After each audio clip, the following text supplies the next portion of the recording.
ਸਤਿ ਸ਼੍ਰੀ ਅਕਾਲ। ਤੁਸੀਂ ਜੁੜੇ ਹੋਏ ਹੋ ਪੰਜਾਬੀ USA ਦੇ ਨਾਲ ਤੇ ਮੈਂ ਹਾਂ ਪ੍ਰਵੀਨ ਸ਼ਰਮਾ ਲੈ ਕੇ ਹਾਜ਼ਰ ਹਾਂ ਪ੍ਰੋਗਰਾਮ ਖਬਰ ਤੇ ਨਜ਼ਰ। ਖਬਰ ਤੇ ਨਜ਼ਰ ਪ੍ਰੋਗਰਾਮ ਦੇ ਵਿੱਚ ਕੀ ਅਹਿਮ ਤੇ ਕਈ ਖਾਸ ਖਬਰਾਂ ਨੂੰ ਲੈ ਕੇ ਚਰਚਾ ਕਰਨ ਦੇ ਲਈ ਜੁੜ ਚੁੱਕੇ ਨੇ ਪੰਜਾਬ ਤੋਂ ਸੀਨੀਅਰ ਪੱਤਰਕਾਰ, ਉੱਘੇ ਲੇਖਕ ਅਤੇ ਸਰਗਰਮ ਸਮਾਜਿਕ ਕਾਰਕੁਨ ਦੀਪਕ ਸ਼ਰਮਾ ਚਨਾਰਥਲ ਜੀ। ਸ਼ਰਮਾ ਜੀ, ਸਤਿ ਸ਼੍ਰੀ ਅਕਾਲ, ਸਵਾਗਤ ਹੈ ਜੀ। ਸਤਿ ਸ਼੍ਰੀ ਅਕਾਲ ਪ੍ਰਵੀਨ ਜੀ, ਸਾਰੇ ਦਰਸ਼ਕਾਂ ਨੂੰ, ਸਰੋਤਿਆਂ ਨੂੰ ਪਿਆਰ ਭਰੀ ਸਤਿ ਸ਼੍ਰੀ ਅਕਾਲ। ਸਤਿ ਸ਼੍ਰੀ ਅਕਾਲ ਜੀ। ਪ੍ਰੋਗਰਾਮ ਦੇ ਵਿੱਚ ਅੱਗੇ ਵਧਣ ਤੋਂ ਪਹਿਲਾਂ ਧੰਨਵਾਦ ਕਰਦੇ ਚਲੀਏ ਸਪਾਂਸਰਸ ਦਾ, ਜਿਹੜੇ ਜ਼ਰੀਆ ਬਣਦੇ ਨੇ ਇਹਨਾਂ ਪ੍ਰੋਗਰਾਮਾਂ ਨੂੰ ਤੁਹਾਡੇ ਤੱਕ ਪਹੁੰਚਾਉਣ ਦੇ ਲਈ। ਖਾਲਸਾ ਇੰਸ਼ੋਰੈਂਸ ਏਜੰਸੀ ਵਾਲੇ, ਜਿਨ੍ਹਾਂ ਤੋਂ ਤੁਸੀਂ ਹਰ ਤਰੀਕੇ ਦੀ ਇੰਸ਼ੋਰੈਂਸ ਲੈ ਸਕਦੇ ਹੋ। ਇੰਸ਼ੋਰੈਂਸ ਬਾਰੇ ਪਤਾ ਕਰਨ ਦੇ ਲਈ ਇਹਨਾਂ ਦਾ ਨੰਬਰ ਹੈ 408-272-2500। ਇਹ 1992 ਤੋਂ ਲਗਾਤਾਰ ਇੰਸ਼ੋਰੈਂਸ ਬਿਜ਼ਨਸ ਦੇ ਵਿੱਚ ਸ਼ਾਨਦਾਰ ਸੇਵਾਵਾਂ ਦੇ ਰਹੇ ਨੇ ਤੇ ਅਮਰੀਕਾ ਭਰ ਦੇ ਵਿੱਚ ਇੰਸ਼ੋਰੈਂਸ ਕਰਦੇ ਨੇ। ਓਬਾਮਾ ਕੇਅਰ, ਮੈਡੀਕੇਅਰ ਜਾਂ ਫਿਰ ਕਵਰਡ ਕੈਲੀਫੋਰਨੀਆ ਬਾਬਤ ਪਾਲਿਸੀ ਕਰਵਾਉਣ ਦੇ ਲਈ, ਸਲਾਹ ਲੈਣ ਦੇ ਲਈ ਅੱਜ ਹੀ ਕਾਲ ਕਰੋ 408-272-2500 ਤੇ। ਟਰਕੀਅਨ ਇਮੀਗ੍ਰੇਸ਼ਨ ਲਾ ਫਰਮ ਵਾਲੇ ਜੇ ਟਰਕੀਆਣਾ, ਟੋਨੀ ਟਰਕੀਆਣਾ ਦੇ ਨਾਲ ਤੁਸੀਂ US ਇਮੀਗ੍ਰੇਸ਼ਨ ਬਾਬਤ ਕੋਈ ਵੀ ਸਲਾਹ ਕਰਨੀ ਹੈ, ਕੋਈ ਵੀ ਸਵਾਲ ਪੁੱਛਣਾ ਤੇ ਇਹਨਾਂ ਦਾ ਨੰਬਰ ਹੈ 415-909-0503। Gurdeep Singh Mirdi Clovis, Mandeep Singh San Jose, Onkar Singh Fresno, Gurnam Singh Antelope, Jarnail Singh Seattle, Mandeep Dhillon Yuba City ਤੇ ਲਾਲੀ ਸਿੰਘ ਗਰੇਵਾਲ ਫਰੀਮੌਂਟ, ਜਰਨੈਲ ਸਿੰਘ ਸਿਆਟਲ ਤੋਂ। ਇਹਨਾਂ ਸਾਰੇ ਹੀ ਸਪਾਂਸਰਸ ਦਾ ਬਹੁਤ ਬਹੁਤ ਧੰਨਵਾਦ। ਤੇ ਜੇਕਰ ਤੁਸੀਂ ਵੀ ਪੰਜਾਬੀ USA ਦੇ ਇਹਨਾਂ ਪ੍ਰੋਗਰਾਮਾਂ ਨੂੰ ਸਪਾਂਸਰ ਕਰਨਾ ਚਾਹੁੰਦੇ ਹੋ ਤਾਂ ਸਟੂਡੀਓ ਦਾ ਨੰਬਰ ਹੈ 408-272-5200। ਅੱਜ ਦਾ ਖਬਰ ਤੇ ਨਜ਼ਰ ਪ੍ਰੋਗਰਾਮ ਸਾਲ 2026 ਦੀ 16 ਅਪ੍ਰੈਲ ਦਾ ਪ੍ਰੋਗਰਾਮ ਹੈ ਤੇ ਦਿਨ ਅੱਜ ਵੀਰਵਾਰ ਹੈ। ਖਬਰਾਂ ਦੇ ਵੱਲ ਆਈਏ ਤੇ ਸ਼ੁਰੂਆਤ ਕਰੀਏ ਸ਼ਰਮਾ ਜੀ ਮੋਦੀ ਸਾਹਿਬ ਤੋਂ। ਕਹਿੰਦੇ ਮੋਦੀ ਦੇਸ਼ ਦਾ ਚੋਣ ਨਕਸ਼ਾ ਹੀ ਬਦਲਣ ਜਾ ਰਿਹਾ ਜੀ। ਇਹਨਾਂ ਦਿਨਾਂ ਦੇ ਵਿੱਚ ਭਾਰਤ ਦੇ ਸੰਸਦ ਦੇ ਵਿੱਚ ਸੈਸ਼ਨ ਚੱਲ ਰਿਹਾ, ਵਿਸ਼ੇਸ਼ ਸੈਸ਼ਨ। ਹਾਂਜੀ ਹਾਂਜੀ, ਇਹ 3 ਰੋਜ਼ਾ ਸੈਸ਼ਨ ਹੈ ਜੀ।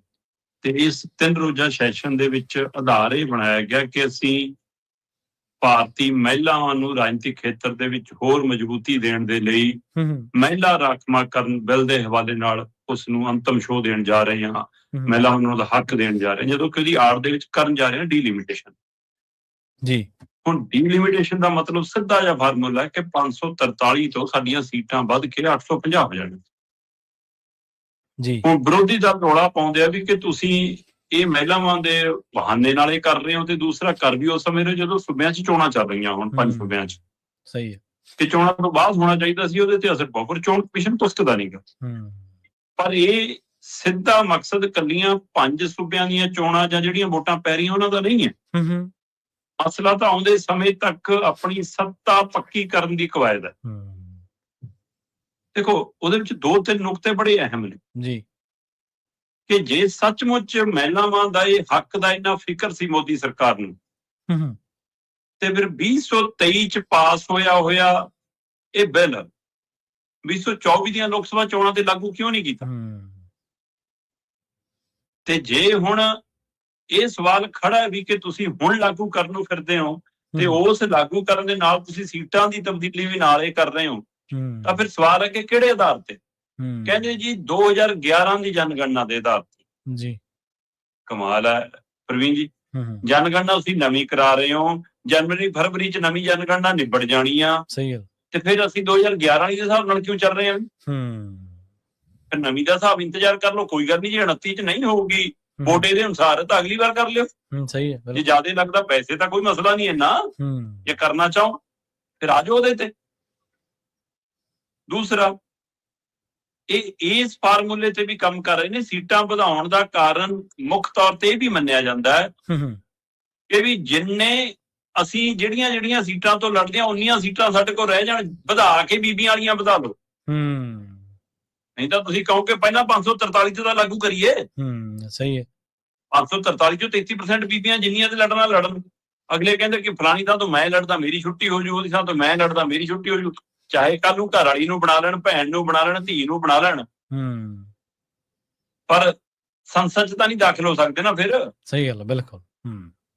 ਸੋ ਇਸ ਲਈ ਕਹਿੰਦੇ ਕਿ ਆਪਾਂ ਨਾਲ ਹੀ ਸੀਟਾਂ ਵਧਾਓ ਤਾਂ ਕਿ ਵਧੀਆ ਸੀਟਾਂ 'ਚੋਂ ਲੈ ਲੈਣ ਤੇ ਆਪਣੀਆਂ ਸੀਟਾਂ ਉਨੀਆਂ ਦੀ ਉਨੀ ਪੱਕੀਆਂ ਰਹਿ ਜਾਣ। ਇਹ ਵੀ ਇੱਕ ਕਵਾਇਦ ਹੈ ਜੀ। ਚਲੋ, ਇਹ ਤਾਂ ਇੱਕ ਪਹਿਲੂ ਹੈ ਕਿ ਇਹਦੇ ਆਧਾਰ ਦੇ ਉੱਤੇ ਕਿ ਕੰਟਰੋਲ ਆਪਣਾ ਕਿਵੇਂ ਰੱਖਣਾ, ਆਪਾਂ ਆਪਣੇ ਕੰਟਰੋਲ 'ਚ ਕਿਵੇਂ ਰੱਖਣਾ। ਪਰ ਜਿਹੜਾ ਮੁੱਖ ਪਹਿਲੂ ਸਮਝਣ ਦੀ ਲੋੜ ਆ, ਮੋਦੀ ਜੀ ਬਹਿਸ ਕਰਦੇ ਆ, ਕਹਿੰਦੇ ਕ੍ਰੈਡਿਟ ਤੁਮ ਲੈ ਲਓ, ਮੈਨੂੰ ਕ੍ਰੈਡਿਟ ਨਹੀਂ ਚਾਹੀਦਾ, ਮੈਂ ਬਲੈਂਕ ਚੈੱਕ ਦੇ ਦੇਣਾ ਕ੍ਰੈਡਿਟ ਦਾ, ਤੁਸੀਂ ਆਪਣੇ ਨਾਲ ਰੱਖੋ, ਪਰ ਇਹ ਹੋ ਲੈਣ ਦਿਓ। ਅੱਛਾ, ਜਦੋਂ ਪਿਛਲੀਆਂ ਲੋਕ ਸਭਾ ਚੋਣਾਂ 'ਚ ਵਿਰੋਧੀ ਧਿਰਾਂ ਰੌਲਾ ਪਾਉਂਦੀਆਂ ਸੀ ਕਿ ਆਓ ਜੀ ਕਰਾਓ ਜੀ, ਬੀਬੀਆਂ ਨੂੰ ਰਾਖਵਾਂਕਰਨ ਹੱਕ ਦਿਓ ਜੀ, ਤਦ ਕਿਉਂ ਨਹੀਂ?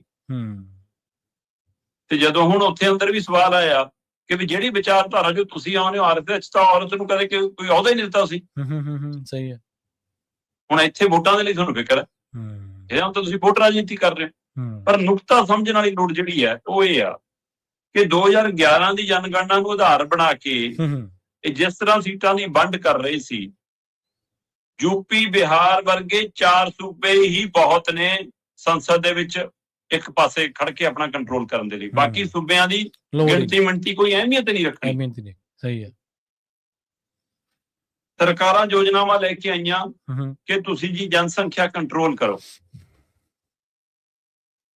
ਇਹਦੇ ਵਿੱਚ ਦੱਖਣੀ ਸੂਬਿਆਂ ਨੇ ਬਹੁਤ ਅਹਿਮ ਰੋਲ ਨਿਭਾਇਆ। ਠੀਕ ਹੈ ਜੀ। ਚਾਹੇ ਉਹ ਸਿੱਖਿਆ ਪੱਖ ਤੋਂ ਹੋਵੇ, ਚਾਹੇ ਯੋਜਨਾਵਾਂ ਪੱਖ ਤੋਂ ਹੋਵੇ, ਤੇ ਪੰਜਾਬ ਵੀ ਇਸ ਦੇ ਵਿੱਚ ਸਹੀ ਤੌਰ ਤੇ ਖੜਾ ਹੈ। ਜੇ ਵੀ ਸਾਡੀ ਜਨਸੰਖਿਆ ਯੂਪੀ ਬਿਹਾਰ ਰਾਜਸਥਾਨ ਇਹਨਾਂ ਦੀ ਔਸਤ ਤੇ ਉਨੀ ਵੀ ਨਹੀਂ ਵੱਧ ਰਹੀ। ਹੁਣ ਹੋ ਕੀ ਰਿਹਾ ਜੀ ਕਿ ਜਿੱਥੇ ਜਨਸੰਖਿਆ ਵੱਧ ਹੈ ਉੱਥੇ ਸੀਟਾਂ ਵੱਧ ਰਹੀਆਂ। ਤੁਸੀਂ ਇਹਦਾ ਮਤਲਬ ਸੂਬਾ ਆਧਾਰਿਤ ਨਹੀਂ ਬਣਾ ਰਹੇ ਯੋਜਨਾ, ਜਨਸੰਖਿਆ ਤੁਸੀਂ ਜਨਸੰਖਿਆ ਆਧਾਰਿਤ ਬਣਾ ਰਹੇ ਹੋ। ਹੁਣ ਜਨਸੰਖਿਆ ਆਧਾਰ ਦਾ ਇੱਕ ਹੋਰ ਨੁਕਤਾ ਸਮਝ ਲਓ ਕਿ ਜਿਹੜੇ ਸੂਬੇ ਆਰਥਿਕ ਤੌਰ ਤੇ ਟੈਕਸ ਰੂਪ ਦੇ ਵਿੱਚ ਵੱਧ ਦੇ ਰਹੇ ਨੇ, ਪਰ ਉਹਨਾਂ ਸੂਬਿਆਂ ਦੀ ਗਿਣਤੀ, ਲੋਕਾਂ ਦੀ ਗਿਣਤੀ ਯੂਪੀ ਬਿਹਾਰ ਦੇ ਮੁਕਾਬਲੇ ਘੱਟ ਹੈ ਤੇ ਉਹਨਾਂ ਨੂੰ ਸਰਕਾਰ ਤੋਂ ਵਾਪਸ ਘੱਟ ਮਿਲਦਾ। ਪਰ ਜਿਹੜੇ ਸੂਬੇ ਗਿਣਤੀ 'ਚ ਬਹੁਤ ਜ਼ਿਆਦਾ ਨੇ ਪਰ ਟੈਕਸ ਰੂਪ 'ਚ ਬਹੁਤ ਥੋੜਾ ਦੇ ਰਹੇ ਨੇ, ਪਰ ਜਨਸੰਖਿਆ ਦੇ ਆਧਾਰ ਤੇ ਉਹਨਾਂ ਨੂੰ ਯੋਜਨਾਵਾਂ ਦੇ ਰੂਪ 'ਚ ਬਹੁਤ ਮਿਲਦਾ। ਜੀ ਸਹੀ ਹੈ। ਉਦਾਹਰਨ ਵਜੋਂ ਜੇ ਆਪਾਂ ਮਹਾਰਾਸ਼ਟਰ ਵਰਗਾ ਸੂਬਾ ਕਿ ਮੁੰਬਈ ਧਨ ਕਬੀਰ ਨਗਰੀ ਆ, ਤੇ ਮਹਾਰਾਸ਼ਟਰ ਵਰਗਾ ਸੂਬਾ ਮੁੰਬਈ ਸਹਾਰੇ ਹੀ ਸਹੀ ਜਾਂ ਹੋਰ ਕਾਰੋਬਾਰ ਸਹਾਰੇ ਹੀ ਸਹੀ, ਜੇ 4 ਰੁਪਈਏ ਦਿੰਦਾ ਹੈ ਟੈਕਸ ਦੇ ਰੂਪ 'ਚ ਤਾਂ ਉਹਨੂੰ ਵਾਪਸ 1 ਰੁਪਈਆ ਵੀ ਪੂਰਾ ਨਹੀਂ ਮਿਲਦਾ। ਸਹੀ ਹੈ। ਪਰ ਯੂਪੀ ਬਿਹਾਰ ਵਰਗੇ ਉਹ ਸੂਬੇ ਜਿਹੜੇ 26 28 ਪੈਸੇ ਦਿੰਦੇ ਨੇ ਤੇ 5 6 ਰੁਪਈਏ ਵਾਪਸ ਲੈ ਜਾਂਦੇ ਨੇ। ਸਹੀ ਹੈ, ਬਿਲਕੁਲ ਜੀ। ਫਿਰ ਇਹ ਚਲੋ ਜਦੋਂ ਮੁੱਦਾ ਬਣਿਆ, ਅੱਜ ਦਾ ਦਿਨ ਹੋਣਾ ਤੇ ਕੱਲ ਦਾ ਦਿਨ ਹੋਣਾ, ਬਿੱਲ ਤਾਂ ਦੇਖੋ ਪਾਸ ਕਰਾਉਣਾ ਇਹਨਾਂ ਦੀ ਚੁਣੌਤੀ ਆ, ਕਿਉਂਕਿ ਇਹ ਕੱਲਾ ਸੱਤਾਧਾਰੀ ਦੇ ਹਵਾਲੇ ਨਾਲ ਤਾਂ ਹੋਣਾ ਨਹੀਂਗਾ ਵੀ ਕਿ ਤੁਸੀਂ ਆਪਣਾ ਜੋੜ ਤੋੜ ਪੂਰਾ ਕਰ ਲਿਆ ਤੇ ਤੁਹਾਡੀ ਗਿਣਤੀ ਪੂਰੀ ਆ ਤੇ ਤੁਹਾਡਾ ਪਾਸ ਹੋ ਜਾਣਾ। ਇਹ 2/3 ਨਾਲ ਪਾਸ ਹੋਣਾ ਜੀ। 3 ਸੋਧ ਬਿੱਲ ਲਿਆਂਦੇ ਨੇ ਮਹਿਲਾ ਰਾਖਵਾਂ ਕਰਨ ਦੀ ਆੜ ਦੇ ਵਿੱਚ, 3 ਸੋਧ ਬਿੱਲ ਨੇ। ਠੀਕ ਆ। ਨੈਰੇਟਿਵ ਇਹ ਸਿਰਜਿਆ ਜਾ ਰਿਹਾ ਕਿ ਅਸੀਂ ਨਵਾਂ ਕਾਨੂੰਨ ਲਾਗੂ ਕਰਨ ਜਾ ਰਹੇ ਹਾਂ ਜੀ। ਮੈਂ ਤਾਂ ਹੀ ਕਿਹਾ 2023 ਦਾ ਪਾਸ ਹੋਇਆ ਮਹਿਲਾ ਰਾਖਵਾਂ ਕਰਨ ਦਾ। ਪਰ ਹੁਣ ਇਸ ਵਾਰ ਇਹ ਬਿੱਲਾਂ ਨੂੰ ਪਾਸ ਕਰਨ ਦੇ ਲਈ 2/3 ਬਹੁਮਤ ਚਾਹੀਦਾ, ਕਿਉਂਕਿ ਸਮੁੱਚੇ ਦੇਸ਼ ਦੀ ਚੋਣ ਪ੍ਰਕਿਰਿਆ ਤੇ ਅਸਰ ਪੈਣਾ। ਹਾਂਜੀ। ਉਸ ਨਿਯਮਾਂ ਤਹਿਤ 2/3 ਦਾ ਮਤਲਬ 543 ਲੋਕ ਸਭਾ 'ਚ, ਤੇ 543 ਦੇ ਵਿੱਚੋਂ ਇਸ ਮੌਕੇ 3 ਸੀਟਾਂ ਖਾਲੀ ਨੇ, 540 ਨੇ। ਸਹੀ ਹੈ। ਤੇ 540 ਦਾ 2/3 360 ਬਣਦਾ। ਮਤਲਬ ਜੇ ਇਸ ਬਿੱਲਾਂ ਨੂੰ ਪਾਸ ਕਰਾਉਣਾ ਹੈ ਤਾਂ ਮੋਦੀ ਸਰਕਾਰ ਨੂੰ, ਐਨਡੀਏ ਨੂੰ 360 ਦੀ ਗਿਣਤੀ ਚਾਹੀਦੀ ਹੈ। ਤੇ ਜੇ ਇੰਡੀਆ ਗੱਠਜੋੜ, ਰਾਹੁਲ ਗਾਂਧੀ ਐਂਡ ਉਹਨਾਂ ਦੀ ਪਾਰਟੀ ਨੇ ਇਹਨੂੰ ਰੋਕਣਾ ਹੈ ਜੀ, ਤਾਂ ਉਹਨਾਂ ਨੂੰ ਵੀ 360 ਦੀ ਗਿਣਤੀ ਚਾਹੀਦੀ ਹੈ। ਹੁਣ ਮੋਦੀ ਕੋਲ ਐਨਡੀਏ ਦੇ ਰੂਪ ਦੇ ਵਿੱਚ ਹੈਗੇ 292 ਜੀ।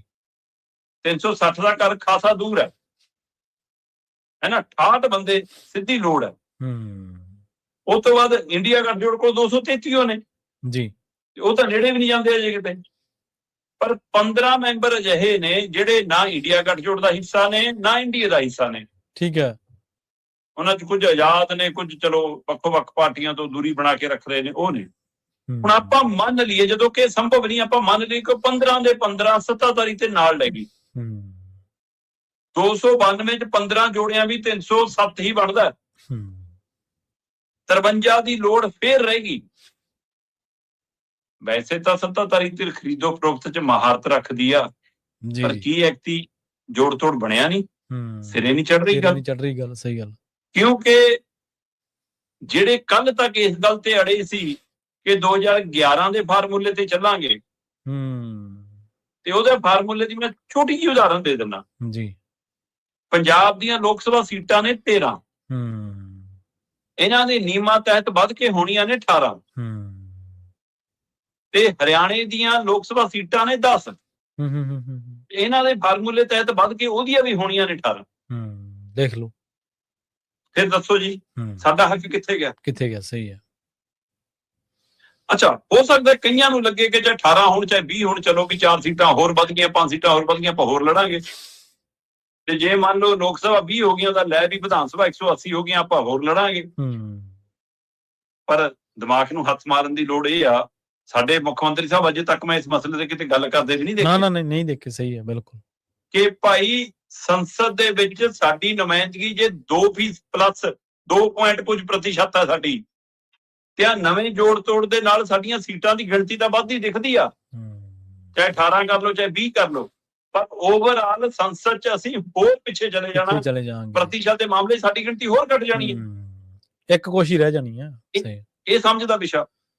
ਹੁਣ ਜਦੋਂ ਮਾਹੌਲ ਬਣਨ ਲੱਗਿਆ ਕਿ ਇਹ ਧੱਕਾ ਹੈ ਸੂਬਿਆਂ ਨਾਲ ਕਿ ਤੁਸੀਂ ਜਨਸੰਖਿਆ ਦੀ ਬਜਾਏ ਸੂਬਾ ਆਧਾਰਿਤ ਆ ਜਾਓ, ਜੀ, ਫਿਰ ਕਹਿੰਦੇ ਹੁਣ ਇਸ ਫਾਰਮੂਲੇ ਤੇ ਗੱਲ ਚੱਲ ਰਹੀ ਹੈ, ਮੋਦੀ ਜੀ ਮੂੰਹ ਜਵਾਨੀ ਗਰੰਟੀਆਂ ਦੇਣ ਨੂੰ ਫਿਰਦੇ ਨੇ ਕਿ ਹਰ ਸੂਬੇ ਨੂੰ 50% ਦੇ ਕੋਟੇ ਦੇ ਹਿਸਾਬ ਨਾਲ ਵਧਾ ਲਾਂਗੇ, ਇੱਕੋ ਰੇਸ਼ੋ 'ਚ ਵਧਾ ਲਾਂਗੇ।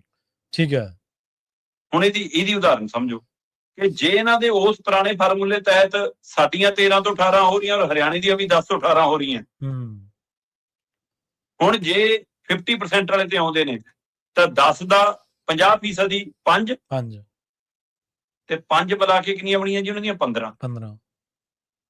ਸਾਡੀਆਂ 13 ਦਾ ਅੱਧ 6.5 ਤਾਂ 7 ਵਧਾਉਂਗੇ ਤੁਸੀਂ, ਜਿਵੇਂ ਨਿਆਣੇ ਨੂੰ ਨੰਬਰ ਹੁੰਦੇ ਆ ਨਾ ਕਿ ਅੱਧਾ ਉੱਪਰ ਹੋਵੇ ਤਾਂ ਅਗਲਾ ਦੇਣਾ ਪੈਂਦਾ, ਤਾਂ 7 ਤਾਂ ਸਾਡੀਆਂ ਕਿੰਨੀਆਂ ਹੋਈਆਂ? 20। ਹੁਣ 20 ਤੇ 15 'ਚ 5 ਦਾ ਫਰਕ ਆਇਆ। ਹਾਂਜੀ ਬਿਲਕੁਲ। ਫਿਰ ਪਹਿਲਾਂ ਤੁਸੀਂ ਸਿੱਧਾ ਪਤੀਖੀ ਕਰ ਰਹੇ ਹੋ ਸਾਡੇ ਨਾਲ। ਸੋ ਇਸ ਲਈ ਇਹ ਪਹਿਲੂ ਸਮਝਣ ਦੀ ਲੋੜ ਹੈ ਕਿ ਖੇਡ ਵੱਡਾ। ਹੁਣ 50% ਤੇ ਵੀ ਜੇ ਆਉਂਦੇ ਨੇ ਤਾਂ ਵੀ ਯੂਪੀ ਵਰਗਾ ਸੂਬਾ ਜਿਹਦੀਆਂ 80 ਨੇ ਉਹਦੀਆਂ ਸਿੱਧੀਆਂ 120 ਹੋਣੀਆਂ ਨੇ। ਸਹੀ ਗੱਲ ਹੈ, ਬਿਲਕੁਲ, ਹੈ ਨਾ। ਮਹਾਰਾਸ਼ਟਰ ਵਰਗੇ ਸੂਬੇ ਦੀਆਂ 48 ਤੋਂ 72 ਹੋਣੀਆਂ ਨੇ, ਬੰਗਾਲ ਦੀਆਂ 42 ਤੋਂ 63 ਹੋਣੀਆਂ ਨੇ, ਬਿਹਾਰ ਦੀਆਂ 40 ਤੋਂ 60 ਹੋ ਜਾਣੀਆਂ ਨੇ, ਹੈ ਨਾ। ਤੇ ਤਾਮਿਲਨਾਡੂ ਦੀਆਂ 39 ਤੋਂ 59 ਹੋ ਜਾਣੀਆਂ ਨੇ, ਇਸੇ ਤਰ੍ਹਾਂ ਮੱਧ ਪ੍ਰਦੇਸ਼ ਦੀਆਂ 29 ਤੋਂ 44 ਹੋ ਜਾਣੀਆਂ ਨੇ। ਸਹੀ ਹੈ। ਕਰਨਾਟਕ ਦੀਆਂ 29 ਤੋਂ 42 ਹੋ ਜਾਣੀਆਂ ਨੇ, ਗੁਜਰਾਤ ਦੀਆਂ ਵੀ 28 ਤੋਂ 39 ਹੋ ਜਾਣੀਆਂ ਨੇ। ਸੋ ਇਸ ਲਈ ਇਹ ਆਪਣੇ ਆਪ 'ਚ ਸਵਾਲ ਖੜਾ ਹੈ ਕਿ ਅਸੀਂ ਇਸ ਤਰੀਕੇ ਕਰਨ ਨਾਲ ਹੁਣ ਆ 5 ਸੂਬੇ ਯੂਪੀ, ਮਹਾਰਾਸ਼ਟਰ, ਹੈ ਨਾ, ਬਿਹਾਰ, ਇਹਨਾਂ ਸੂਬਿਆਂ ਨੇ ਮਿਲਾ ਕੇ ਸਾਰਾ ਕੰਟਰੋਲ ਤਾਂ ਵੀ ਇਹਨਾਂ ਕੋਲੇ ਰਹਿਣਾ। ਪਰ ਜਿਹੜਾ ਉਹ ਫਾਰਮੂਲਾ ਉਹ ਸਿੱਧਾ ਧੱਕਾ, ਇਹ ਫਿਰ ਵੀ ਸਹਿੰਦਾ ਹੈ ਕਿ ਹਾਂ ਠੀਕ ਹੈ ਜੀ, ਸਾਰਿਆਂ ਦੀ ਇੱਕ ਅਨੁਪਾਤ ਸਿੱਧਾ ਵਧੀਆਂ ਜੇ ਵਧੀਆਂ, ਕਿਉਂਕਿ ਟੀਚਾ ਇਹਨਾਂ ਦਾ ਕੁੱਲ 850 ਸੀਟਾਂ ਕਰਨਾ ਹੀ ਹੈ। ਮੈਂ ਅੱਜ ਤੋਂ 3 ਸਾਲ ਪਹਿਲਾਂ 2023 ਦੇ ਵਿੱਚ ਰਿਪੋਰਟ ਕੀਤੀ ਸੀ। ਜੀ ਬਿਲਕੁਲ ਕਿ ਜੀ ਇਹ 888 ਸੀਟਾਂ ਕਰਨ ਜਾ ਰਹੇ ਨੇ, ਕਿਉਂਕਿ ਇਹਨਾਂ ਨੇ ਉਨੀਆਂ ਸੀਟਾਂ ਲਾਈਆਂ ਨੇ ਉੱਥੇ ਨਵੇਂ ਸੰਸਦ ਦੇ ਵਿੱਚ, ਤੇ ਪੰਜਾਬ ਦੀਆਂ ਲੋਕ ਸਭਾ ਸੀਟਾਂ ਵੀ 13 ਤੋਂ ਵੱਧ ਕੇ 20 ਹੋਣਗੀਆਂ। ਸੋਹਣੇ ਪੁਰਾਣੇ ਫਾਰਮੂਲੇ ਦਾ 18 ਕਰ ਰਹੇ ਸੀ, ਪਰ 50% ਦੇ ਹਿਸਾਬ ਨਾਲ 20 ਹੋ ਰਹੀਆਂ ਨੇ।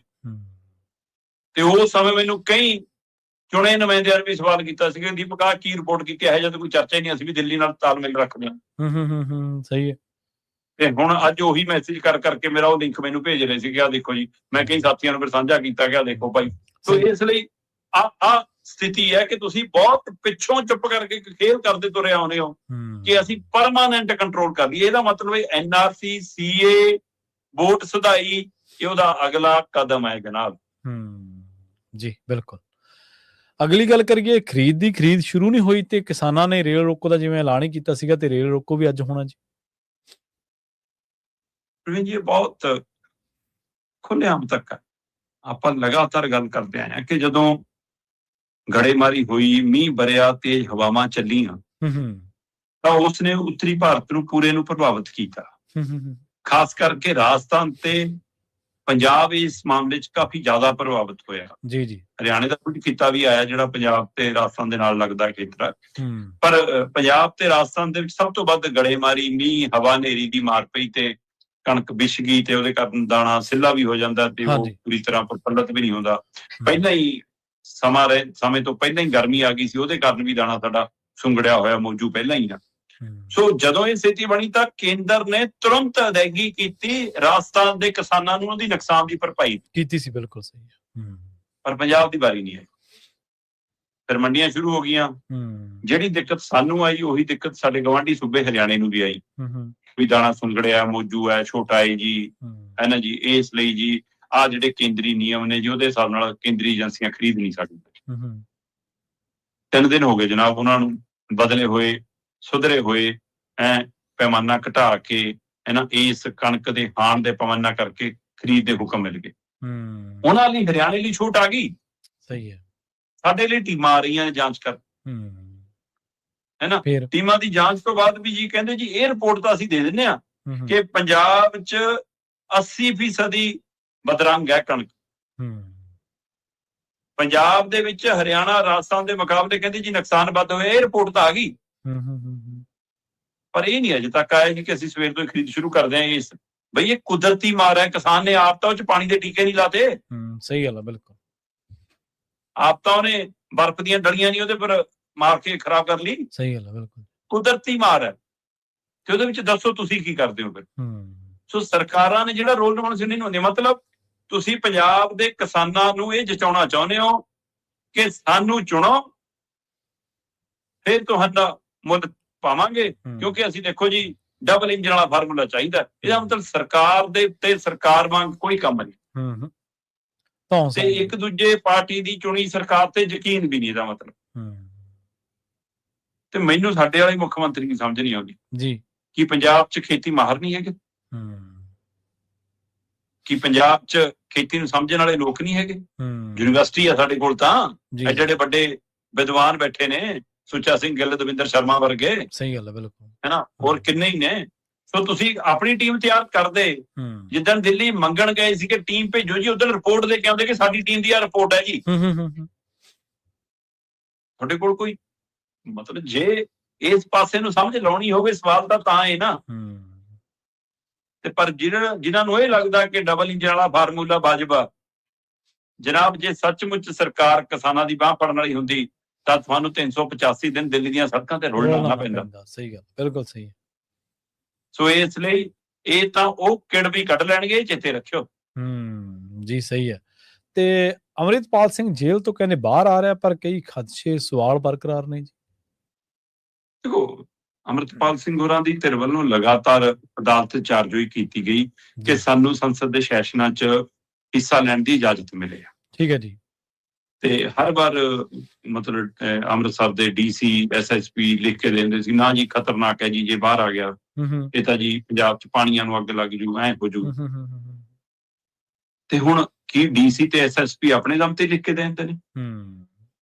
ਸਰਕਾਰ ਦਾ ਕਿਹਦੇ ਸ਼ਰਤ ਲਿਖ ਕੇ ਦਿੰਦੇ? ਇਹਦਾ ਮਤਲਬ ਸਰਕਾਰ ਦੇ। ਤੇ ਪੰਜਾਬ ਸਰਕਾਰ ਨੇ NSA ਆਪੇ ਲਾਤਾ ਸੀ। ਉਸ ਸਮੇਂ ਤਾਂ ਅਮਿਤ ਸ਼ਾਹ ਦੇ ਬਿਆਨ ਨਾਲ ਆਉਂਦੇ ਰਹੇ ਨੇ ਕਿ ਅਸੀਂ ਮਿਲ ਕੇ ਕਾਰਵਾਈ ਕੀਤੀ, ਮਿਲ ਕੇ ਫੜਿਆ। ਬਿਲਕੁਲ ਜੀ, ਆਉਂਦੇ ਰਹੇ। ਤੇ ਫਿਰ ਹੁਣ ਜਦੋਂ NSA ਹਟਣ ਦੀ ਵਾਰੀ ਆਈ ਤਾਂ ਫਿਰ ਕੀ ਪੰਜਾਬ ਸਰਕਾਰ ਆਪੇ ਹਟਾ ਰਹੀ ਹੈ ਕਿ ਹਟਾਉਣ ਦੇ ਹੁਕਮ ਵੀ ਉੱਥੋਂ ਆ ਰਹੇ ਨੇ? ਹੋ ਸਕਦਾ ਕਿ ਅੰਮ੍ਰਿਤਪਾਲ ਦੀ ਧਿਰ ਨੂੰ, ਉਹਨਾਂ ਦੇ ਸਮਰਥਕਾਂ ਨੂੰ ਲੱਗਦਾ ਹੋਵੇ ਕਿ ਲੈ ਵੀ ਸਾਡੇ ਵਿਅਕਤੀ ਦਾ ਜਲਵਾ ਐਡਾ ਵੱਡਾ ਹੋ ਗਿਆ ਕਿ ਸਰਕਾਰਾਂ ਡਰਨ ਲੱਗ ਪਈਆਂ। ਬਿਲਕੁਲ ਇਹ ਸਵਾਲ ਵਾਜਬ ਹੈ ਕਿ ਭਗਵੰਤ ਮਾਨ ਜਿਹੜਾ ਕਹਿੰਦਾ ਮੇਰੇ ਕੋਲ ਪਾਵਰ ਹੈ, 94 MLA ਨੇ, ਕੇਜਰੀਵਾਲ ਵਰਗਾ ਦਿਮਾਗ ਵੀ ਅਸੀਂ ਇੱਥੇ ਹੀ ਬਿਠਾਇਆ, ਮਨੀਸ਼ ਸਿਸੋਦੀਆ ਵੀ ਇੱਥੇ ਹੀ ਬੈਠਾ, ਅਸੀਂ ਤਾਂ ਜੀ ਇੰਨੀ ਤਾਕਤ ਪਾਵਰ 'ਚ ਹੈ। ਪਰ ਉਹ ਇੱਕ ਬੰਦੇ ਦੇ ਬਾਹਰ ਆਉਣ ਦੇ ਨਾਲ ਹਿੱਲ ਜਾਂਦੀ ਹੈ ਸਰਕਾਰ। ਸਹੀ ਹੈ, ਬਿਲਕੁਲ, ਕਿ ਇੰਨੀ ਕਮਜ਼ੋਰ ਆ। ਫਿਰ NSA ਤੁਸੀਂ ਲਗਾਤਾਰ ਵਧਾਉਂਦੇ ਰਹੇ ਸਾਲ ਦਰ ਸਾਲ, ਪਰ ਇਸ ਵਾਰ ਤੁਸੀਂ ਵਧਾ ਨਹੀਂ ਰਹੇ, ਪਰ ਉਹਨੂੰ ਡਿਬੜੂਗੜ੍ਹ ਜੇਲ੍ਹ 'ਚੋਂ ਬਾਹਰ ਨਹੀਂ ਲਾਉਣਾ ਚਾਹੁੰਦੇ। ਜੀ ਜੀ। ਬਕਾਇਦਾ ਤੌਰ ਤੇ ਭਗਵੰਤ ਮਾਨ ਦੀ ਸਰਕਾਰ ਨੇ ਕੇਂਦਰ ਨੂੰ ਚਿੱਠੀ ਲਿਖ ਕੇ ਲੜੀਆਂ ਕੱਢੀਆਂ ਕਿ ਜੀ NSA ਤਾਂ ਖਤਮ ਹੋ ਰਿਹਾ, 22 ਅਪ੍ਰੈਲ ਨੂੰ ਮੁੱਕ ਜਾਣਾ ਜੀ, ਹਟ ਜੂਗਾ। ਪਰ ਹੋਰ ਕੁਝ ਕੇਸਾਂ ਸਾਨੂੰ ਲੜਿੰਦਾ ਹੈ ਜੀ ਅੰਮ੍ਰਿਤਪਾਲ। ਸਾਡੀ ਪੁਲਿਸ ਜਾ ਕੇ ਉੱਥੇ ਗ੍ਰਿਫਤਾਰ ਕਰਕੇ ਉੱਥੇ ਥੋੜੀ ਜੇਲ੍ਹ 'ਚ ਰੱਖਿਓ ਜੀ, ਉੱਥੇ ਰੱਖਿਓ ਜੀ, ਆਉਣ ਨਾ ਦਿਓ। ਬਿਲਕੁਲ। ਇਹਦਾ ਮਤਲਬ ਤੁਸੀਂ ਅੰਮ੍ਰਿਤਪਾਲ ਨੂੰ ਪੰਜਾਬ ਦੇ ਵਿੱਚ ਵਿਚਰਦਾ ਤਾਂ ਨਹੀਂ ਦੇਖਣਾ ਚਾਹੁੰਦੇ, ਪਰ NSA ਵਧਾਉਣ ਦੀ ਤੁਹਾਡੀ ਹਿੰਮਤ ਨਹੀਂ, ਕਿਉਂਕਿ ਉੱਪਰ ਹੁਕਮ ਨਹੀਂ। ਇਹਦਾ ਮਤਲਬ ਪਹਿਲਾਂ ਉੱਪਰੋਂ ਹੁਕਮ ਆ ਕੇ ਵੱਧਦਾ ਸੀ। ਹਾਂਜੀ। ਜੇ ਪਹਿਲਾਂ ਤੁਸੀਂ ਵਧਾਉਂਦੇ ਰਹੋ ਫਿਰ ਹੁਣ ਵੀ ਵਧਾ ਲੈਂਦੇ। ਇਹਦਾ ਮਤਲਬ ਉੱਪਰ ਹੁਕਮ ਆ ਗਿਆ ਕਿ NSA ਨਹੀਂ ਵਧਣਾ ਹੁਣ। ਤੇ ਜੇ ਨਹੀਂ ਵਧਣਾ ਪਰ ਤੁਹਾਨੂੰ ਲੱਗਦਾ ਕਿ ਪੰਜਾਬ 'ਚ ਆਉਣ ਨਾਲ ਤਸੱਲੀ ਮਚੂ, ਕਿਹੜੀ ਤਸੱਲੀ? ਸਵਾਲ ਤਾਂ ਇਹ ਚੁਣਿਆ ਨੁਮਾਇੰਦਾ ਅਗਲਾ ਜੀ, ਅਗਲੇ ਨੂੰ ਵੋਟਾਂ ਪਾਈਆਂ ਲੋਕਾਂ ਨੇ, ਲੋਕਾਂ ਦੀਆਂ ਉਮੀਦਾਂ ਤੇ ਖਰਾ ਨਹੀਂ ਉਤਰੂਗਾ, ਲੋਕ ਬਦਲ ਲੈਂਦੇ ਨੇ। ਇੱਥੇ ਮਾਨ ਜਿੱਤਦਾ ਵੀ ਰਿਹਾ, ਮਾਨ ਹਾਰਦਾ ਵੀ ਰਿਹਾ। ਸਿਮਰਜੀਤ ਸਿੰਘ ਮਾਨ ਦੀ ਜੇ ਆਪਾਂ ਗੱਲ ਕਰੀਏ, ਸੋ ਇਸ ਲਈ ਇਹ ਸਾਰਾ ਵਰਤਾਰਾ ਜਦੋਂ ਇਸ ਘਟਨਾਕ੍ਰਮ ਨਾਲ ਵਾਪਰਦਾ ਦਿਖਿਆ ਕਿ ਇਹਨਾਂ ਨੂੰ ਆਪਣੀ ਚੋਣ ਦਾ ਫਿਕਰ ਹੈ, ਤਾਂ ਫਿਰ ਦੂਏ ਪਾਸੇ ਲੋਕਾਂ ਨੂੰ ਇਹ ਵੀ ਅੰਦਾਜ਼ਾ ਲੱਗਣ ਲੱਗਾ ਕਿਤੇ ਇਹ ਤਾਂ ਨਹੀਂਗਾ ਕਿ ਅੰਮ੍ਰਿਤਪਾਲ ਦੀ ਧਿਰ ਨੂੰ ਲੱਗੇ ਕਿ ਅੰਮ੍ਰਿਤਪਾਲ ਦੇ ਆਉਣ ਨਾਲ ਸਾਡੀ ਪਾਰਟੀ ਮਜ਼ਬੂਤ ਹੋਊਗੀ, ਤੇ ਬੀਜੇਪੀ ਨੂੰ ਲੱਗੇ ਕਿ ਅੰਮ੍ਰਿਤਪਾਲ ਦੇ ਆਉਣ ਨਾਲ ਸਿੱਖ ਵੋਟ ਵੰਡ ਹੋਊਗੀ। ਕਿ ਇਸ ਨੁਕਤੇ 'ਚ ਤਾਂ ਨਹੀਂ ਬੀਜੇਪੀ ਕੰਮ ਕਰ ਰਹੀ ਜੀ। ਸਾਨੂੰ ਲੱਗੇ ਕਿ ਅਸੀਂ ਆਪਣੇ ਰਾਹ ਤੇ ਚੁਣ ਰਹੇ ਹਾਂ ਤੇ ਉਹ ਕਹਿਣਗੇ ਸਾਡੇ ਹਿਸਾਬ ਨਾਲ ਚੱਲ ਰਿਹਾ ਖੇਡ, ਗੋਟੀਆਂ ਕੋਈ ਹੋਰ ਤਾਂ ਨਹੀਂ ਫਿੱਟ ਕਰਨ ਨੂੰ ਫਿਰਦਾ। ਸਹੀ ਹੈ। ਇਹ ਕਿੰਨੇ ਸਵਾਲ ਪੰਜਾਬ ਦੀ ਫਿਜ਼ਾ 'ਚ ਤੈਰ ਰਹੇ ਨੇ। ਹੁਣ ਇਸ ਤੈਰ ਰਹੀ ਫਿਜ਼ਾ ਦੇ ਵਿੱਚੋਂ ਪੰਜਾਬ ਸਰਕਾਰ ਦੀ ਚਿੱਠੀ ਦੀ ਚਰਚਾ ਹੋਈ ਕਿ ਇਹਨਾਂ ਨੇ ਜੀ ਦਿੱਲੀ ਨੂੰ ਲਿਖਿਆ, ਕੇਂਦਰ ਨੂੰ ਲਿਖਿਆ ਕਿ ਡਿਬਰੂਗੜ੍ਹ ਜੇਲ੍ਹ ਰੱਖ ਲਓ। ਜੇ ਅਗਲਿਆਂ ਨੇ ਉਹਨੂੰ ਪੰਜਾਬ 'ਚ ਲਿਆਉਣਾ ਹੈ ਤੇ ਫਿਰ ਉਹ NSA ਹਟਵਾ ਰਹੇ ਨੇ, ਫਿਰ ਤੁਹਾਡੀ ਚਿੱਠੀ ਨੂੰ ਕਿਉਂ ਗੌਰ ਕਰਨਗੇ? ਸਹੀ ਹੈ, ਬਿਲਕੁਲ। ਫਿਰ ਇਹ ਭੱਜੇ ਹਾਈ ਕੋਰਟ ਨੂੰ। ਹੁਣ ਇਹ ਡਿਬਰੂਗੜ੍ਹ ਜੇਲ੍ਹ 'ਚ ਹੀ ਅੰਮ੍ਰਿਤਪਾਲ ਨੂੰ ਰੱਖਣ ਲਈ ਹਾਈ ਕੋਰਟ ਤੱਕ ਗਏ ਨੇ। ਵੈਸੇ ਇਹ ਜਿਹੜੇ NSA ਵਰਗੀਆਂ ਧਾਰਾਵਾਂ ਜੋ ਵੀ ਕੁਝ ਲੱਗਿਆ ਹੋਇਆ ਉਹਦੇ ਖਿਲਾਫ ਵੀ ਅੰਮ੍ਰਿਤਪਾਲ ਉਹਨਾਂ ਦੀ ਧਿਰ ਦੀ ਗੱਲ 'ਚ ਕਿ ਬਣਦਾ ਨਹੀਂ ਜੀ। ਉਸ ਮਸਲੇ ਤੇ ਉਹਨਾਂ ਦੀ ਝੋਲੀ ਖੈਰ ਨਹੀਂ ਪਈ, ਪਰ ਇਸ ਸਰਕਾਰੀ ਪਟੀਸ਼ਨ ਦੇ ਉੱਤੇ ਅਜੇ ਚਰਚਾ ਹੋਣੀ ਹੈ ਤੇ ਮੈਨੂੰ ਨਹੀਂ ਲੱਗਦਾ ਕਿ ਅਦਾਲਤ ਕੋਈ ਅਜਿਹੀ ਰੋਕ ਲਾ ਪਾਊਗੀ ਜਾਂ ਲਾਊਗੀ ਜਾਂ ਉਹਦੀ, ਕਿਉਂਕਿ ਬਾਕੀ ਕਾਨੂੰਨੀ ਤੌਰ ਦੇ ਉੱਤੇ ਇਹਨਾਂ ਦੇ ਵਕੀਲ ਕੀ ਜਿਰਾ ਕਰਦੇ ਨੇ, ਉਹਨਾਂ ਦੇ ਕੀ ਕਰਦੇ ਨੇ, ਦੇਖਣ ਵਾਲੀ ਗੱਲ। ਹੁਣ ਇਹ ਚਰਚਾ ਕਾਫੀ ਜ਼ੋਰ ਫੜਦੀ ਜਾ ਰਹੀ ਹੈ ਕਿ ਕੀ 2027 ਦੀਆਂ ਚੋਣਾਂ ਤੋਂ ਪਹਿਲਾਂ ਅੰਮ੍ਰਿਤਪਾਲ ਸਿੰਘ ਹੋਰੀ ਪੰਜਾਬ ਦੀ ਸਿਆਸੀ ਫਿਜ਼ਾ ਦੇ ਵਿੱਚ ਫਿਰ ਨਜ਼ਰ ਆਉਣਗੇ, ਕਿਉਂਕਿ 3 ਮੁੱਖ ਮੰਤਰੀ ਦੇ ਚਿਹਰੇ ਤਾਂ ਸਾਡੇ ਇੱਥੇ ਐਲਾਨੇ ਜਾ ਚੁੱਕੇ ਨੇ। ਜੀ। ਇੱਕ ਖੁਦ ਨੂੰ ਹੀ ਮੁੱਖ ਮੰਤਰੀ ਭਗਵੰਤ ਮਾਨ ਵੀ ਆਪਣੇ ਆਪ ਨੂੰ ਮੁੱਖ ਮੰਤਰੀ ਦਾ ਚਿਹਰਾ ਹੀ ਐਲਾਨ ਕੇ ਤੁਰ ਰਹੇ ਨੇ। ਕੇਜਰੀਵਾਲ ਨੇ ਇੱਕ ਵਾਰ ਪਹਿਲਾਂ ਤਾਂ ਇਸ਼ਾਰਾ ਕਰਤਾ, ਵੋਟਾਂ ਤੋਂ ਬਾਅਦ ਪਤਾ ਨਹੀਂ ਕੀ ਹੋਵੇ। ਸੁਖਬੀਰ ਬਾਦਲ ਹੱਥਾਂ ਕਹਿੰਦੇ ਹੀ ਨੇ ਕਿ ਬਣਾ ਦਿਓ ਸਰਕਾਰ ਇੱਕ ਵਾਰ, ਫਿਰ ਮੈਂ ਦੱਸੂਗਾ। ਉਹ ਤਾਂ ਆਪੇ ਆਪਣੇ ਆਪ ਨੂੰ ਲਾਣਾ, ਕਿਸੇ ਨੇ ਲਾਣਾ। ਬਸ ਪੰਜਾਬ ਦੀ ਜਥੇਬੰਦੀ ਦਾ ਜਿਹੜੀ ਪਾਰਟੀ ਦੇ ਰੂਪ ਚ ਵਿਚਰਦੀ ਆ, ਉਹਨਾਂ ਦਾ ਇੱਕ ਘੱਟ ਸੀਗਾ ਵੱਡਾ, ਉਹਨਾਂ ਨੇ ਉੱਥੇ ਅੰਮ੍ਰਿਤਪਾਲ ਸਿੰਘ ਨੂੰ ਬਤੌਰ CM ਦਾ ਚਿਹਰਾ ਐਲਾਨਤਾ। ਸੋ 3 ਤਾਂ ਐਲਾਨ ਦਿੱਤੇ ਨੇ ਤੇ ਬਾਕੀ ਬੀਜੇਪੀ ਦੇ ਵਿੱਚ ਅਜੇ ਇੱਕ ਅਨਾਰ 100 ਬਿਮਾਰ ਵਾਲੀ ਸਥਿਤੀ ਹੈਗੀ ਆ ਤੇ ਕਾਂਗਰਸ ਦਾ ਸਾਰੀ CM ਦੇ ਚਿਹਰੇ ਨੇ, ਇਸ ਲਈ ਉਧਰ ਦਾ ਹੀ ਮਸਲਾ ਖਾਤੀ। ਸਹੀ, ਬਿਲਕੁਲ ਜੀ, ਬਿਲਕੁਲ। ਤੇ ਗੱਲ ਕਰੀਏ ਭਾਰਤੀ ਲੋਕਾਂ ਦੀ, ਕਹਿੰਦੇ 25 ਲੱਖ ਭਾਰਤੀ ਬੰਦਾ ਹੋਰ ਜਿਹੜਾ ਉਹ ਗਰੀਬੀ ਘੇਰੇ ਦੇ ਵਿੱਚ ਆ ਜਾਊਗਾ ਜੀ। ਪ੍ਰਵੀਨ ਜੀ, ਜਿਸ ਦਿਨ ਜੰਗ ਸ਼ੁਰੂ ਹੋਈ ਆਪਾਂ ਉਸ ਦਿਨ ਤੋਂ ਗੱਲ ਕਰਦੇ ਹਾਂ ਕਿ ਇਹਦਾ ਅਸਰ ਅਮਰੀਕਾ, ਇਜ਼ਰਾਈਲ, ਈਰਾਨ ਤੱਕ ਸੀਮਤ ਨਹੀਂ ਰਹਿਣਾ। ਤੇ ਹੁਣ ਅੰਤਰਰਾਸ਼ਟਰੀ ਪੱਧਰ ਤੇ ਆ ਰਹੀਆਂ ਰਿਪੋਰਟਾਂ ਇਹ ਦਮ ਭਰ ਰਹੀਆਂ ਨੇ ਜੀ ਕਿ ਦੁਨੀਆ ਦੇ ਵਿੱਚ 88 ਲੱਖ ਨਵੇਂ ਲੋਕ ਗਰੀਬੀ ਘੇਰੇ ਚ ਆ ਜਾਣਗੇ।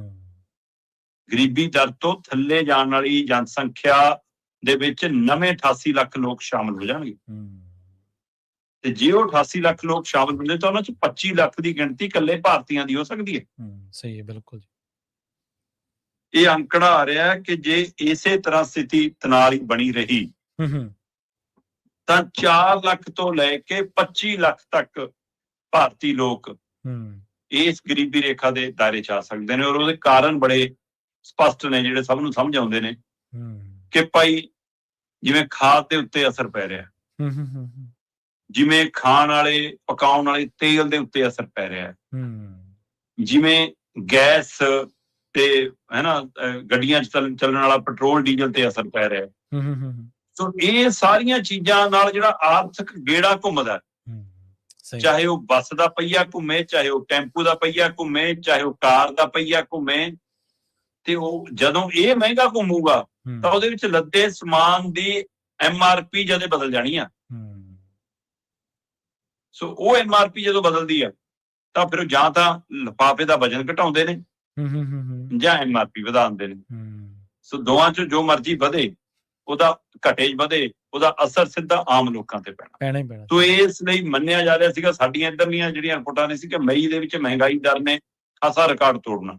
ਪਰ ਅੰਤਰਰਾਸ਼ਟਰੀ ਪੱਧਰ ਤੇ ਜਦੋਂ ਮੈਂ ਰਿਪੋਰਟਾਂ ਦੇਖ ਰਿਹਾ ਸੀ, ਉਹਨਾਂ ਨੇ ਸਾਡੇ ਮੂਹਰੇ ਸ਼ੀਸ਼ਾ ਦਿਖਾਤਾ ਕਿ ਭਾਈ ਇਹਦਾ ਅਸਰ ਦੁਨੀਆ ਭਰ ਤੇ ਪੈਣਾ, ਔਰ ਉਸ ਅਸਰ ਦੇ ਵਿੱਚ ਸਭ ਤੋਂ ਵੱਧ ਪੀੜਤ ਅਸੀਂ ਹੋਣਾ। ਤੇ ਭਾਰਤ ਦੇ ਵਿੱਚ ਜਿਹੋ ਜਿਹੀ ਜਨਸੰਖਿਆ, ਉਸ ਹਿਸਾਬ ਨਾਲ ਖਾਣ ਪੀਣ ਦੀ ਜਿਵੇਂ ਮੰਗ ਵੱਧਦੀ ਆ, ਗੈਸ ਦੀ ਮੰਗ ਵੱਧਦੀ ਆ, ਪੈਟਰੋਲ ਡੀਜ਼ਲ ਦੀ ਮੰਗ ਵੱਧਦੀ ਆ, ਤੇ ਉਸ ਮਹਿੰਗਾਈ ਦੇ ਰੂਪ ਦੇ ਵਿੱਚ ਫਿਰ ਗਰੀਬੀ ਰੇਖਾ ਦੇ ਵਿੱਚ ਲੋਕ ਜਾਣਗੇ। ਔਰ ਕੱਲਾ ਇਹੀ ਪਹਿਲੂ ਨਹੀਂਗਾ, ਰੁਜ਼ਗਾਰ ਖੁੱਸਣ ਕਰਕੇ ਵੀ ਜਿਹੜੇ ਮਹਾਨਗਰਾਂ ਦੇ ਵਿੱਚ ਕਿਸੇ ਨੇ ਛੋਟਾ ਢਾਬਾ, ਦੁਕਾਨ, ਹੜੀ ਕੀਤੀ ਸੀ, ਉਹਦੇ ਤੇ ਅਸਰ।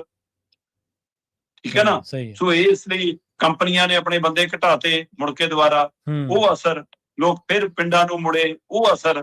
ਸੋ ਸਮੁੱਚਾ ਵਰਤਾਰਾ ਜਿਹੜਾ ਉਹ ਤੁਹਾਨੂੰ ਗਰੀਬੀ ਰੇਖਾ ਵੱਲ ਧੱਕਦਾ। ਪਰ ਅਫਸੋਸ, ਭਾਰਤ ਵਰਗਾ ਮੁਲਕ ਜਿਹਨੂੰ ਕਹਿੰਦਾ ਕਿ ਇਹ ਪੇਂਡੂ ਮੁਲਕ ਹੈ ਨਾ, ਪਿੰਡਾਂ 'ਚ ਰੱਬ ਵਸਦਾ ਸਾਡੇ, ਮਤਲਬ ਅਸੀਂ ਪੇਂਡੂ ਆਧਾਰਿਤ ਮੁਲਕ ਆ। ਪਰ ਹੁਣ ਜਿਵੇਂ ਅਸੀਂ ਮਹਾਨਗਰ ਦੇ ਵਿੱਚ ਸ਼ਾਮਲ ਹੁੰਦੇ ਜਾ ਰਹੇ ਹਾਂ, ਤੇ ਸਾਡੇ ਜਿਹੜੇ ਮਹਾਨਗਰ ਜਿਹੋ ਜਿਹੇ ਬਿਜਲਈ ਚਮਕ ਵਾਲੇ ਨੇ, ਸਾਰੀ ਧਨ ਦੌਲਤ ਸਰਕਾਰ ਦਾ ਖਜ਼ਾਨਾ ਉਧਰ ਨੂੰ ਲੱਗਦਾ,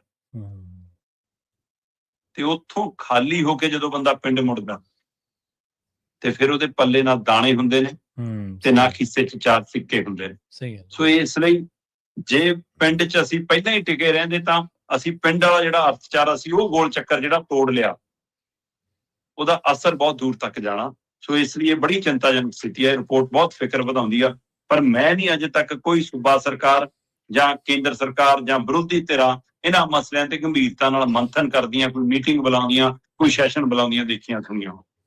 ਸਹੀ ਹੈ ਜੀ। ਤੇ ਜਾਂਦੇ ਜਾਂਦੇ ਗੱਲ ਕਰੀਏ ਇਜ਼ਰਾਈਲ ਲੈਬਨਾਨ ਦੇ ਵਿਚਾਲੇ ਜਿਹੜੀ ਜੰਗਬੰਦੀ ਹੋਈ ਹੈ, ਅਮਰੀਕਾ ਨੇ ਈਰਾਨ ਨੂੰ ਫਿਰ ਧਮਕੀ ਦਿੱਤੀ ਹੈ।